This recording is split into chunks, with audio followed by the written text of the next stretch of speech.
Um, oh, perfect. Great. So it is my pleasure to introduce Dr. Eliza Dutta, who is a visiting scholar here at Tufts. And so I have to say, I've had the pleasure of getting to share a hallway with Eliza for the last couple months, which has been really wonderful, but I don't know that much about your work. So I'm very excited about your talk today to learn a little bit more about what you've been researching while you've been here. But it's been really wonderful to have you as a colleague. I know a lot of people have appreciated having you here, and it's really a great opportunity for us to be able to host you.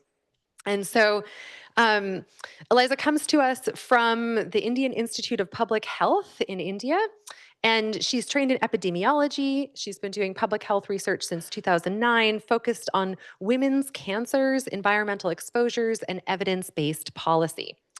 Currently, Eliza has started exploring the development of analytical methods in public health, looking at burden of disease, interventions for cancer in northeastern regions of India.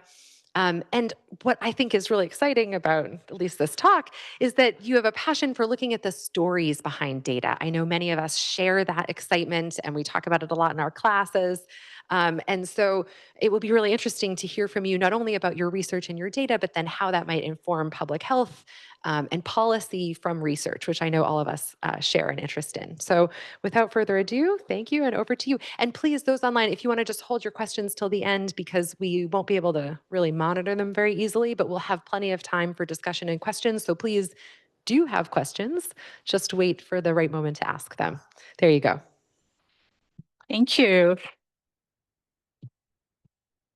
That's a very generous introduction.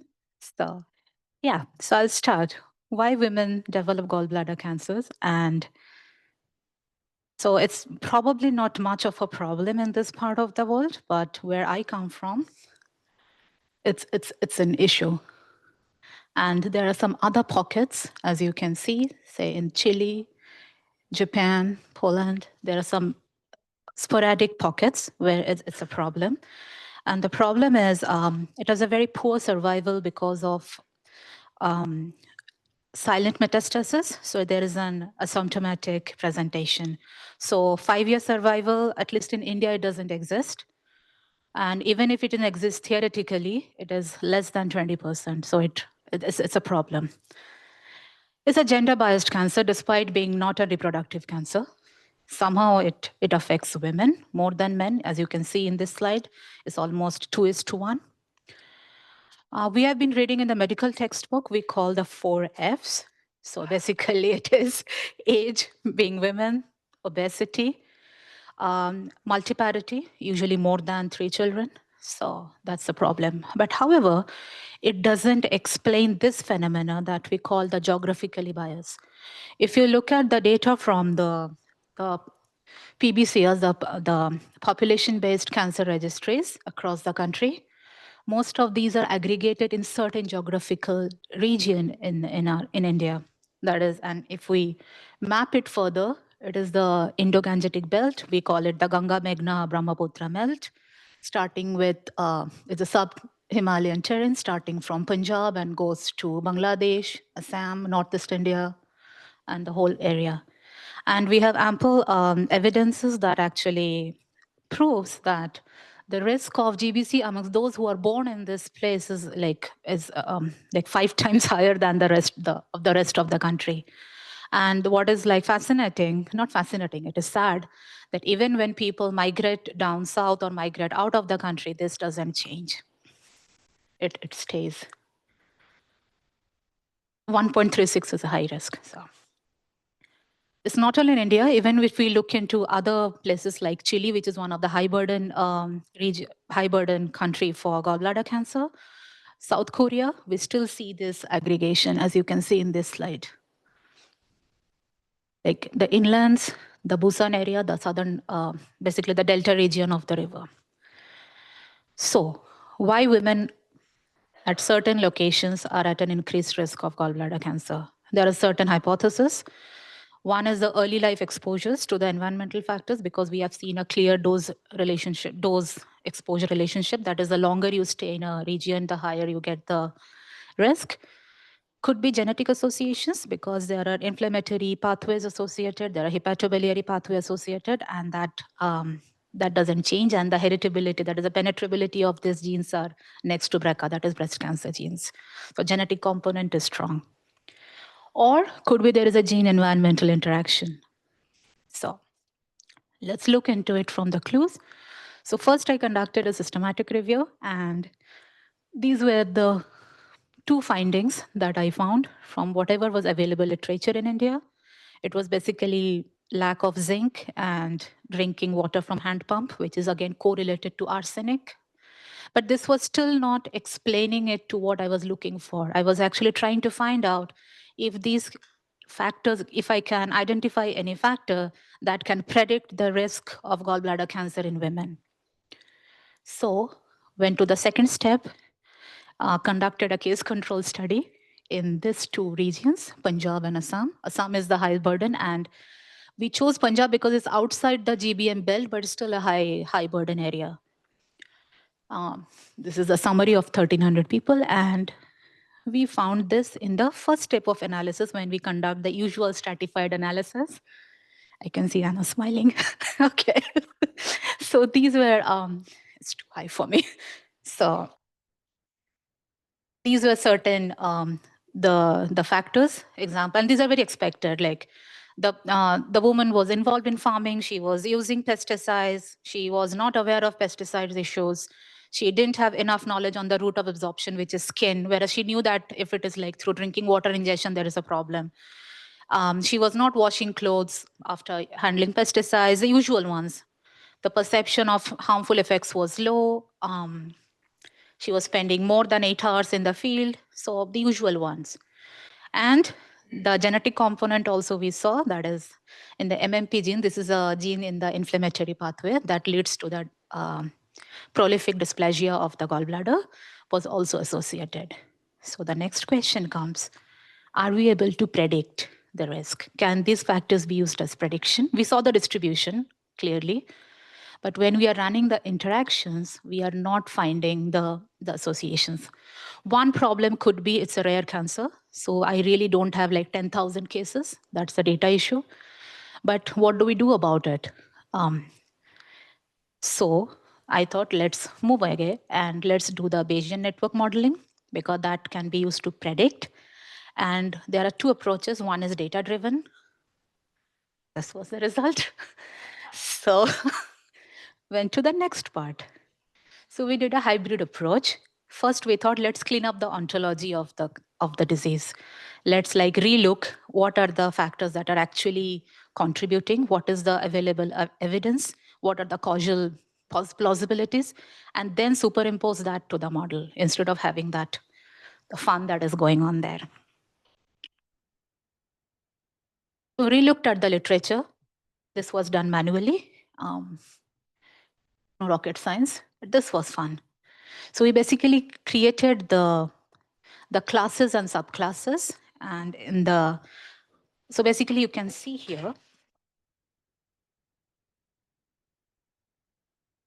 So I have like risk of gallbladder cancers, I have lifestyle, and then like you have alcohol, diet, tobacco. Tobacco again can be subclassified into smoking, smokeless, secondhand, and so on. In the similar way, I did a second level of mapping, that is mapped the questionnaire to the possible to the ontology of it. Basically, classified the question based on the taxonomy. So here you can see I have lifestyle, diet, occupation, farming. Farming again gets like subdivided into pesticide use. Pesticide use has again the subcomponents of behavioral knowledge, perception, and so on. And if you go to the next slide,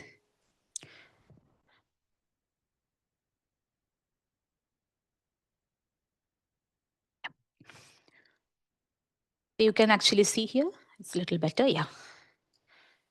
I have risk, I have occupational risk. Occupational risk leads to farming. I mean, it's a subclass of occupational risk. Pesticide use is again a subclass of farming.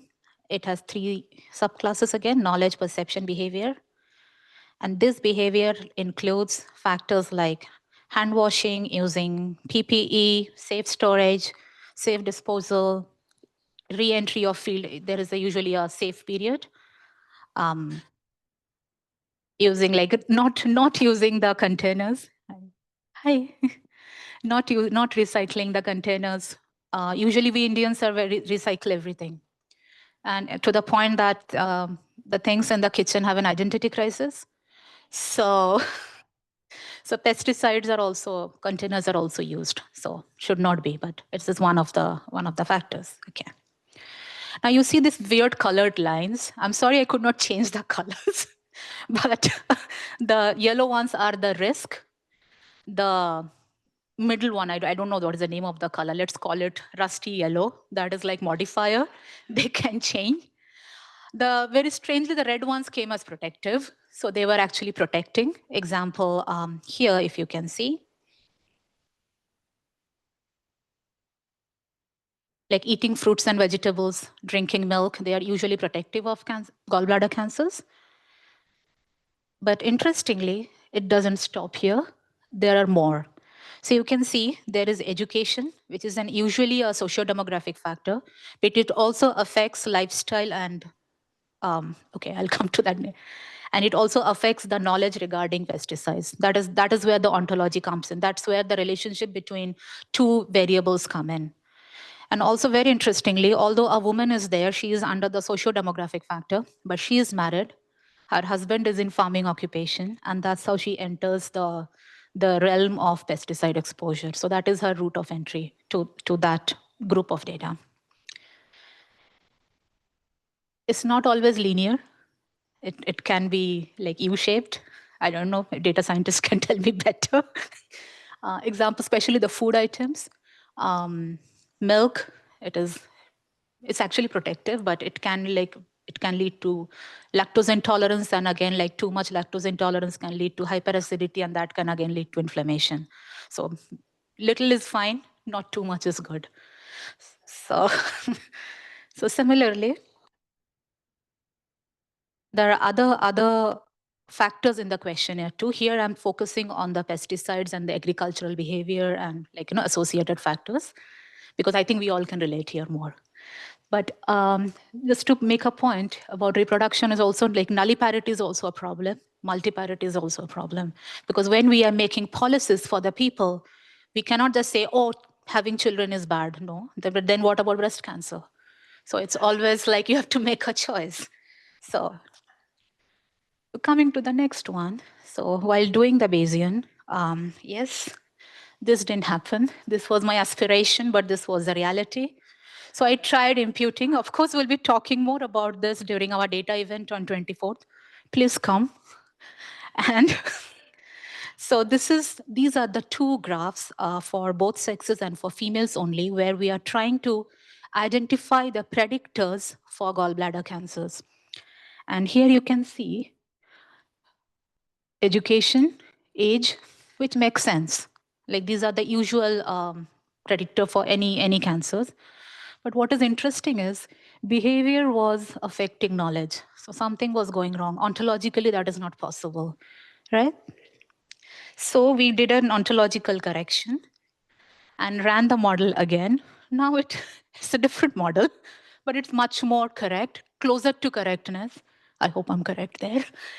So here again, we are seeing that your behavior is affected by knowledge. And the next step, what we do, so this is an overview of the predictors. The next step is we actually find out the different combinations to find out the conditional probability tables where we compare. And here we find that education is a clear predictor. If you can see here, this is the education column. These are the risk factors. I mean, the probability of being a risk. And these are the, like, say, behavior, like low behavior, high knowledge. It didn't matter if your education was low. So this is the ideal one. I mean, I arranged this here based on the probabilities. And again, like even 10 years of education was not enough because your other scores were low. So it is a strong predictor. So moving forward, I thought, okay, let's look into the genes. We have been talking about the inflammatory genes. We have been talking about heritability. Did it matter if I'm carrying the risk? What's my future? So with the genes, yes, OGG1 and MMP2 are again predicting the risk. So again, we ran the conditional probability table. I think we have hopes. So because, I mean, although it's easier said done, but I cannot go on focusing on the importance of formal education in women, especially from the region I come in. Many a times your knowledge, your experiential, when a family is involved in say in farming, you are expected to know a lot about the farming practices, but the data is showing clearly that is not the story. So it doesn't matter. Formal education also had a clear association with their behavior, as we saw in the earlier slides here. Because, I mean, that was another strong predictor of case status. That's probably because the latent variables, as we call it, that's probably because, her education is, because who takes the decision of using who takes the decision of, say, recycling the container is the woman. So her education matters. And that kind of leads to the behavior. Who washes the clothes of the husband? In my country, the wife. Okay, I don't know here. So yeah, so I'm coming to an end because I really want to have more discussion. I call them my field fairies. I cannot do without them. It was a multi-centric study. Um, that's a personal story. That's my grandmother, and that's me. At 6 months, is that this is the only photograph I have with her, because we lost her to gallbladder cancer soon after this. And I always wondered, if she was informed about her risk, maybe the story would have been different.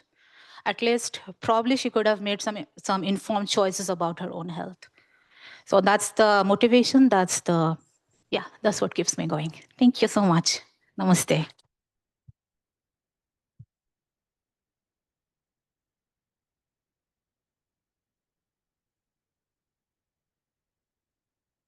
I'm happy to take questions.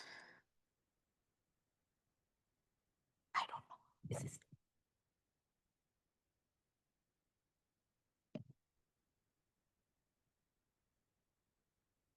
Go for it. Yeah, thank you so much. I don't know a lot about gallbladder cancer, and I see that it's asymptomatic, but I wondered if you could talk a little bit about potential for screening, early detection, how the medical system has maybe advanced in that way. And yeah, thank you. Oh, that's the aim of my work. So one of the screening doesn't happen because of its poor presentation. And of course, but it is not possible. It's not that it cannot be done. It has been done in South Korea, and that's why the incidence has come down. They have started in Chile. In Chile, the incidence didn't come down, but at least the program is there because they are a little more aggressive. So that model is like complete removal of gallbladder cancer for every woman aged more than 35 years because of their excessive risk. Whereas in South Korea, it's more of a regular screening along with stomach cancer. So that's why the trend has gone down for both the cancers. Of course, and for our kind of resource intense setting, my whole premises of this work is to so we are a high fertility belt. And so when a woman is coming for the ANC checkup, her antenatal checkup, anyways, at least if we just add another component of USG that at least tells you that your gallbladder is malformed, at least she knows her risk. It's like about knowing it. Right now, it's like ignorance is bliss. So nothing is going to happen. But gallstone is also a problem for us. So yes, it is. But again, there is like a regional difference. So in northeastern part and in the same Gangetic belt, gallstone is a problem. But if you go towards the down south in Mumbai and all, gallstone is not a problem. So again, the clinicians are divided in their opinions whether like gallstone is really the midway for gall cancers or not. Because my state, Meghalaya, Shillong, we see huge amount of gallbladder stones, but not so much of cancer. So is it probably protecting them? I don't know. So, yeah. So screening is definitely possible, but the question for us is, who do we screen? We cannot do the mass screening like maybe Korea or Chile is they are able to do. So we need to really find out who to screen, like targeted screening. Yeah. Can I ask, could you talk us through maybe in a little bit more detail the method? I think I'm not Vairashya. I'm not familiar with this.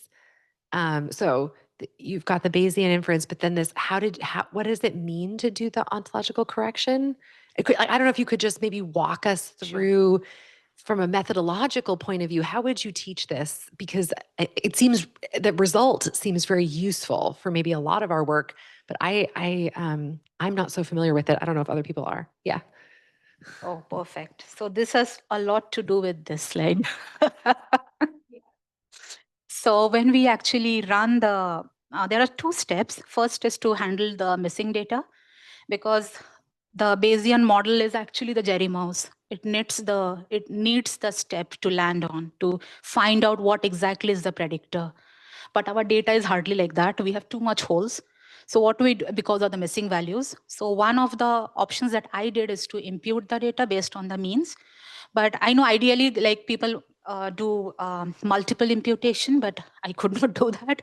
Or rather, I did not do it because I thought like mean was enough for my data, because my demographics were pretty cool. I mean, they had a missing variable for, say, less than 5%, which I'll accept. But so when I did the imputation only for the pesticides group, based on the demographics, so just to reduce the holes, so that I know that there is some ground for the ball to land, or for Jerry mouse to find the place, so that you know that the predictors are correct. That is one step. This is more data step, less ontology.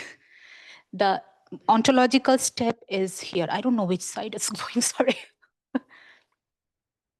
It's more like, like say behavior cannot be predictor of knowledge. And this comes from how I classify here. So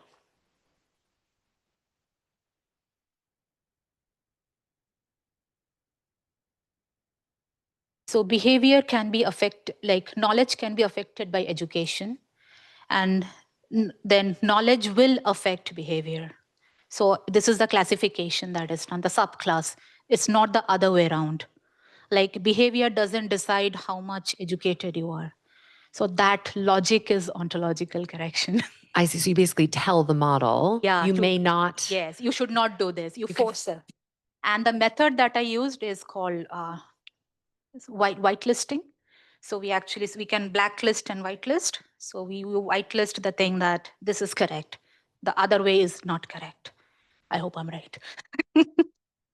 So that's how we do the correction. So there are two steps. One is data driven, and the second is like you are superimposing it to the logical flow, that is ontology, and then you are assigning the probabilities. So that's why it's called hybrid approach. Yes. Could you explain a little bit more about why the spatial clustering in that specific region? Is it because that's where there's more pesticide use, or it's lower education, or less decision making? Like, it sounds like you're doing a broader analysis than that, but I'm just curious about what your hypotheses are about why it's so bad in that specific region of India. Lovely. I loved your question, because the answer is all of the above. So sad, but true. Yes, it's the agricultural belt. Basically, it provides food to the entire country. It is also the industrial belt, so heavy metals. So you have pesticides, you have heavy metals. Punjab has one of the highest per capita pesticides group. In fact, if you walk on the road, like if you drive along the roads of Punjab, you see more pesticide and fertilizer shops than pharmacies. I'm not kidding. Okay. Also, we have the Delta region, that is Assam, Bengal, and all. So we all know, and we have seen it in other regions also. The deltas, like that's where the concentration aggregates. We have the arsenic belt, yes, naturally, plus, and that gets aggravated with the industrial belt. So during the colonial time, sorry for the term, I mean pre-independence, we had the factories and industries, so they are still running, and we also had some tanneries. So all the bad chemicals, it's not only arsenic, there is also cadmium, chromium, lead, they are also playing a big role there. We are also the typhoid belt, it's endemic there. So typhoid stays. In fact, our stones are similar to that we find in Chile. They have a coating of salmonella. Poverty, yes, that is the poorest belt as compared to the rest of the country. High fertility, yes. It's like, it checks all the boxes. So where do you start? So that was the whole premise of this work. Thank you so much for asking this question. I can go on. Yes, sir.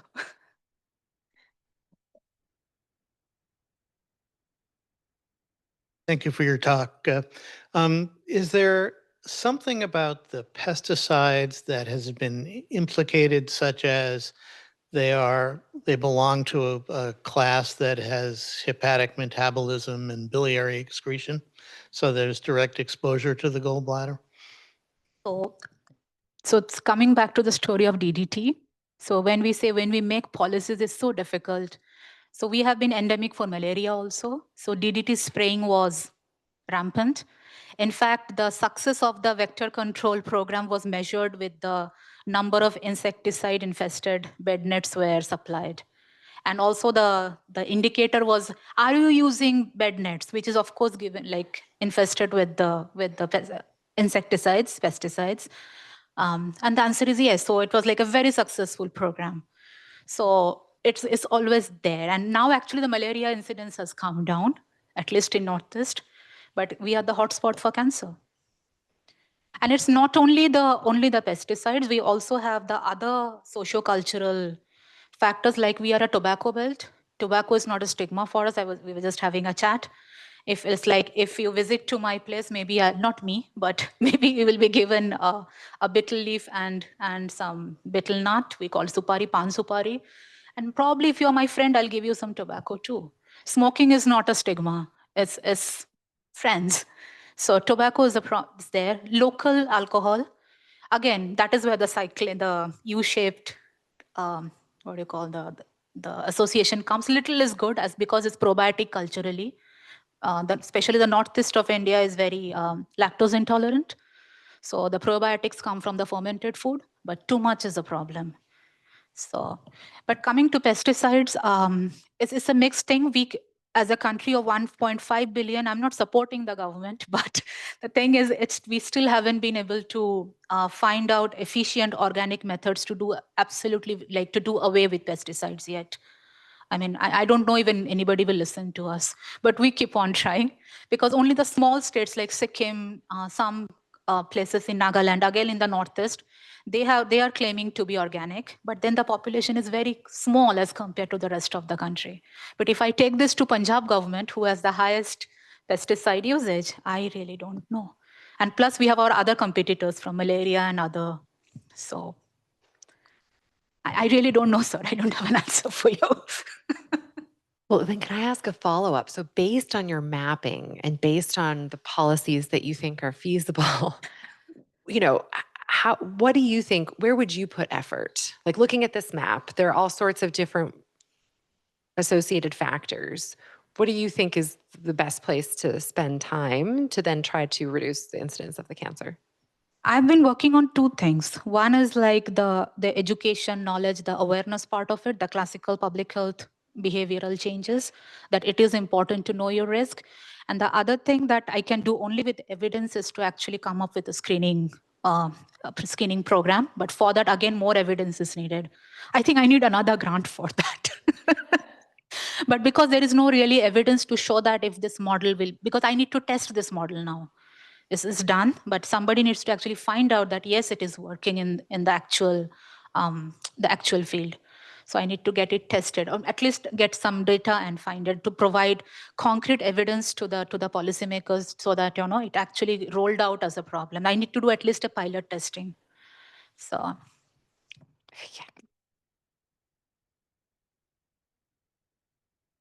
Yeah. I'm so glad that you moved to that, discussion of, first of all, non-linearities, which are really very difficult to deal with, complexity, because there are so many layers of information.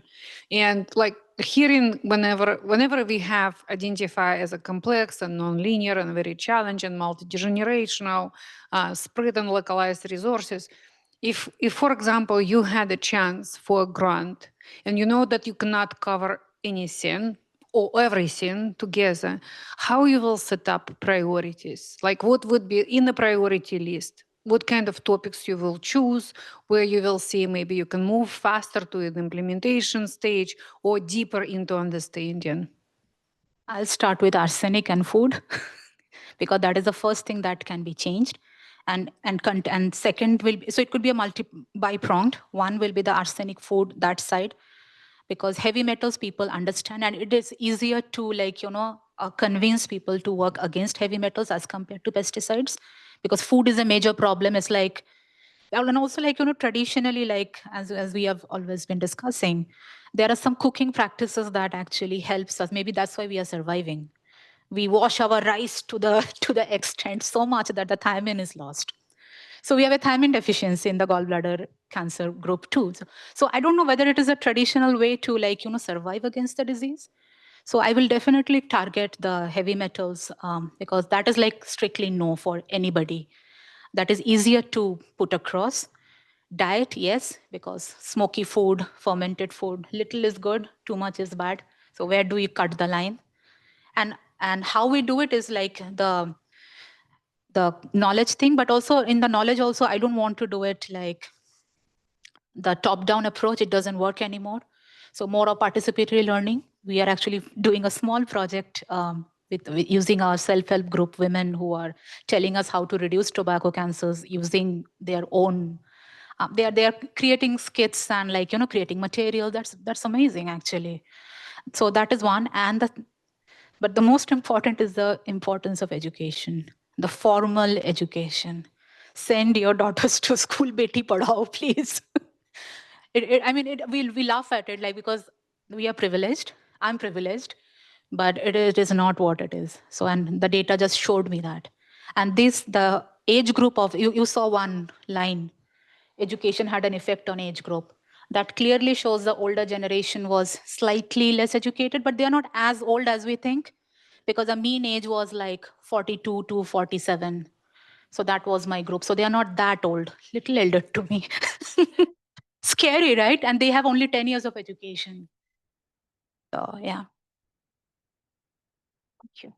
I'm not sure if I read this correctly, but on your first world map slide, you said it's not so much of an issue here in North America. I'm not sure.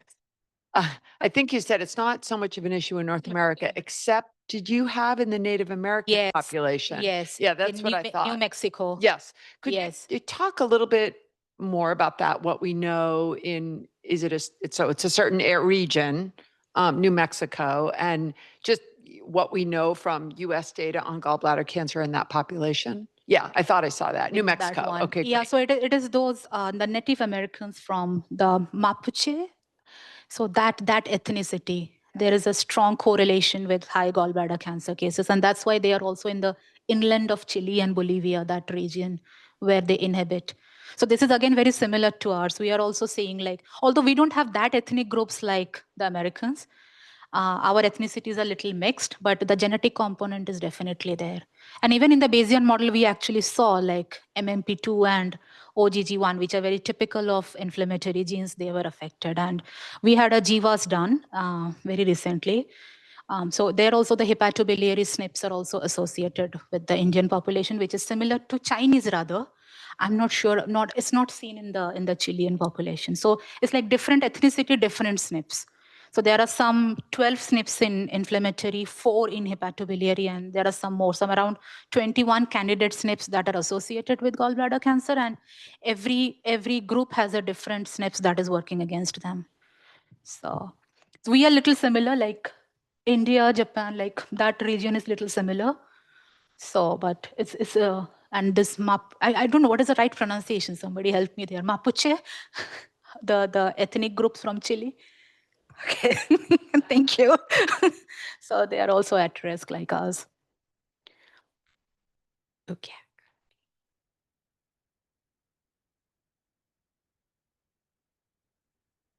I'm really curious about this very strong, I'll never argue against giving people more education.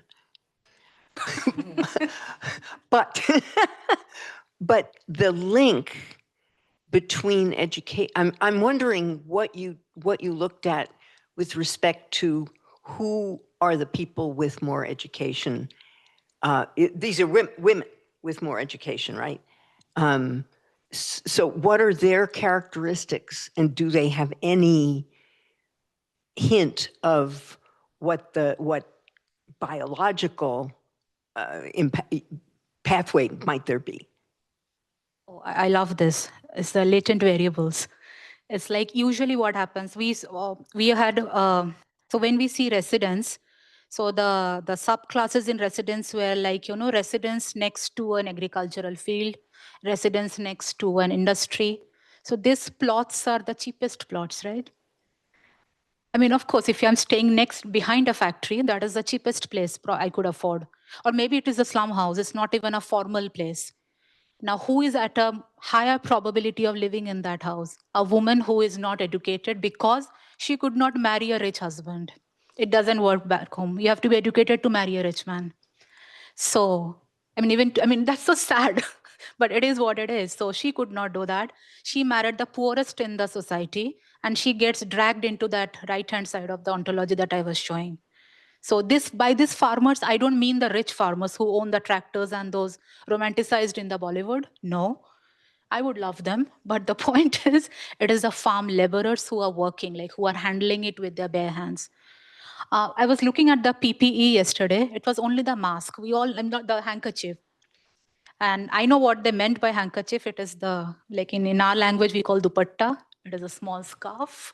So it really doesn't stop from taking the fumes and all, because she also not aware that she can get absorbed through her skin. So it's all very complicated. It's very her lack of education brings her entire status down. She cannot make her decision for having number of kids she wants. Poverty she cannot fight. Maybe she is not even eating properly, because when we was looking at the dietary data, the frequency of food was also lower. Like the number of meals she was taking was lower than the controls. And I remember some personal interviews like, "Auntie, how much time did you eat?" "Oh, I don't eat the whole day." "Oh, what do you eat?" "I eat only in the night." "So what do you eat for breakfast?" "I have 3 cups of tea." Okay, when I'm doing it, it's my privilege because I want to reduce weight. But when she's doing it, it is for her lack of food. Like that is actually the lack of resources. So it's all like coming together. Then that's why I think ontological approach helps, because it gives us a logic and that is backed by evidence to pull all these variables together. And then because if it's like reduce poverty, you cannot reduce poverty in a day one. That doesn't happen. But how do you target those predictors to at least move towards the direction? So I'm back to my developmental question. That was exactly sorry. Yeah, just because clearly you can influence, to some extent you could theoretically influence education, but what you're talking about is education as a marker, right? For a lot of other things that could lead to the proximate exposures. So when I came to this school many years ago, I was interested in the fact that when you did epidemiology, the last stage was the biological pathway. All the, and it seems like everything you're saying, it's pesticides and arsenic and heavy metals, and it sort of would point, is that sort of a place to start, I guess, is the question. Yeah, but the biological pathways will always be there to convince the policymakers. They want evidence. So that's where the clash starts. If an epidemiologist goes without understanding of the biological pathway and gives clear evidence there, no IAS is going to listen. So we really need a very strong scientific rigor to go and say yes. And that's why I drew that gene and the predictors map, that yes, genes are problem. But when we are drawing the conditional probability, that is the association between two variables, which is stronger? So because we cannot change the genes, so what do we do? So it's just that we have to tell them that, sir, we cannot change the genes, but at least can you please make education compulsory? So when they say it happens, it works. Yeah, I love that conversation. Can I then ask you a follow-up question to this based on what you said Just earlier? a second, sorry, but I think there might be questions on Zoom. Okay. So, sorry. Okay, Chris is going to monitor No the Zoom. justification? Why don't we Okay, then Zoom fine. people, you've been unusually quiet this seminar, so maybe we are looking for questions for Zoom from Zoom. This is an invitation to you who are listening. And then while you're thinking of your question, and you can just put your hand up. Can I then ask a follow-up then? So you said one of maybe the next steps would be, you've got this messy model at the end, not messy, maybe very unmessy based on all the work you did, but you said It's actually messy because this is a mini model. Right. Okay. So anyway, but you said the next step would be to test it. How would you test a model like this that just tries to describe all of society? So there are two ways. One could be a clear data-based model, that you have a database and you have a training set and you have the testing set. And the other could be like the traditional way, that you actually go out in the field and try that. Are you really able to capture them, like the screening, a predictive screening model, like you actually go out, screen them, find out their risk, or maybe do it retrospectively. Yeah, but that's a little more messy, but that's the ideal way to do. You would basically Best try is to to do it with the data way. I mean, that is feasible. So, but you would then test it in the community. Yeah. So you would turn it into like a predictive model. Predictive modeling. Yes. Yeah. Yes. Okay. Yes. Okay. Here we are developing the model in this project. Yeah. Okay. Other thoughts, questions? Oh, I'm loving this. Online, in person?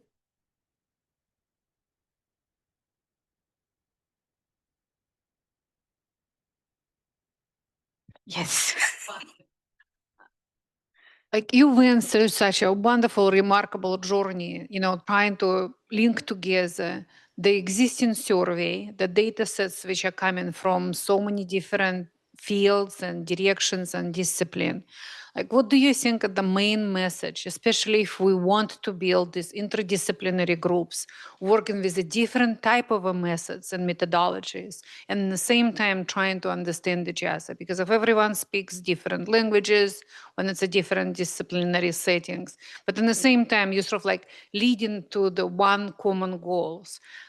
So what is your, like, I would say, major lessons learned from that journey, and especially when you start to convert surveys into ontology and aiding Bayesian network modeling? I'll start with that. The questionnaires can be really messy in the class, and this is coming from a person who is trained classically.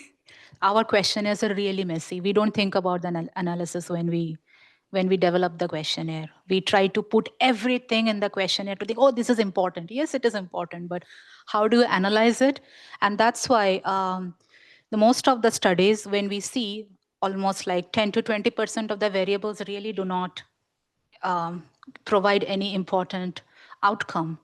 So I think we should really start with the ontologies. Like, are our questionnaires really making sense what we are trying to find out? Of course, I'm not demeaning the importance of confounders. In epidemiology, they are, at times, confounders become the predictors. If correct, like if not measured well, it's a huge problem. But my point is, if we think like the data point as a human being, I think that's when our thinking become little more clearer. It's like, what is that person is not a siloed bottle. It's not like, oh, he's smoking tobacco, yes. Probably he's also drinking alcohol. Probably he's also poor. That's why his alcohol quality is also bad. So like, when we actually map that out, it is a little better. So in my next grant, I'll start with the mapping and spend a little more time on the questionnaire development.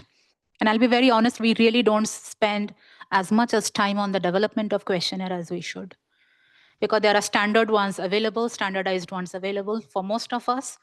We pick it up and, oh, it was fine. Even in India, it's less like, it was done in Delhi, we can do it in Calcutta, what's a big deal? And we end up repeating the same like bulky analysis for nothing, and end of the day, we don't find anything. And that's what the systematic review showed. And it's not a limitation from the skills of the people who are doing it. It is just the system that we have been trained in. So I think it's really time to do interdisciplinary. Yeah, the statisticians and epidemiologists should talk more. Great. Yeah, go ahead, B. Hey, Carla. Okay. I don't mean to monopolize. But I put almost the first thing I wrote down in my notes was that you said where a person is born can affect their gallbladder risk, even if they are no longer living in that place where they, let's say, grew up. And then a lot of your variables had to do with current behavior. Am I wearing PPE? Am I exposed to pesticides? Do I work in the fields? And those aren't the little kids that they used to be. So what do you think the balance is between that early, I don't know, exposure to what, but that early life versus adult life? I think what you are indicating is the intergenerational transfer of knowledge. It's like when the mother is educated, like, she will make sure her child is not playing with pesticides. The change won't come in day one. And I could not measure the intergenerational change. Of course, if I have a life cohort, like a early birth cohort or a birth cohort, these things can be measured. But right now, I don't have that access. Where, there are some other groups who are actually measuring the early life exposure, but I don't know if the follow-up is feasible. Like you really need some 50 years to find out how many of them actually got gallbladder cancer. But based on the logical flow of the evidences, like we call the ontologists now, it's like, yes, the mother's education and the woman's, and in turn, the adolescent's education. So it's like a cycle. The girl is educated, she's becoming a teen, she is getting married, and she's making sure that her child is not exposed premature, like for no reason. Occupational exposures are fine, but it should not be like, what do you call, unintentional exposure or ignorant exposure. So that's the only way to catch now. And also a child learns vicariously. If a child sees the mother is not very careful or the father is not very careful, they are also doing the gardening. Who will they learn from? Nobody teaches these things in school. But again, and somehow although I've been talking about formal education here, and formal education does make changes our thinking. Although we might have learned, maybe the knowledge that gets translated from the generations it might not be the correct knowledge. Knowledge, yes, no, but we don't know whether that is correct knowledge. Probably my mom was doing the wrong thing. So, but I learned that. And question, so you said earlier, just to follow up on this, that people who were born in this region and migrated out still had high incidence. Do people who were born elsewhere and migrate in, also women in particular, have high incidence? Or yes. Okay. Many a time. So the study was done in Mumbai. That has the largest cancer hospital in the country. And that is a city also experiences the most number of migrations, inland migrations, because that's where the jobs are. It's a city of dreams. So women, she is getting married to probably a person who is working in Mumbai, and she is the one who is getting gallbladder cancer. It's around 65 to 70% of the caseload, those who are born. And that's why we see that high. And also, she's also carrying that baggage of developmental risk factors with her. So usually they are poorer than the controls. So that is like being there in all the literature that I saw. Not only my study, all the literature, yeah. Okay, well, thank you. I think we've really enjoyed. Yeah, thank you so much. It's been great to be able to have you here. Thanks so much for being a visiting scholar. For those who don't know, Eliza's office is on the second floor. So do stop by and ask more questions. It was great to get to talk to you about your work. Oh yeah, I love talking. People know that. Thank you so much. All right, and we'll see all of you in how many weeks? Next week for the next speaker. Great. Thank you. Thank you for this opportunity. Appreciate it.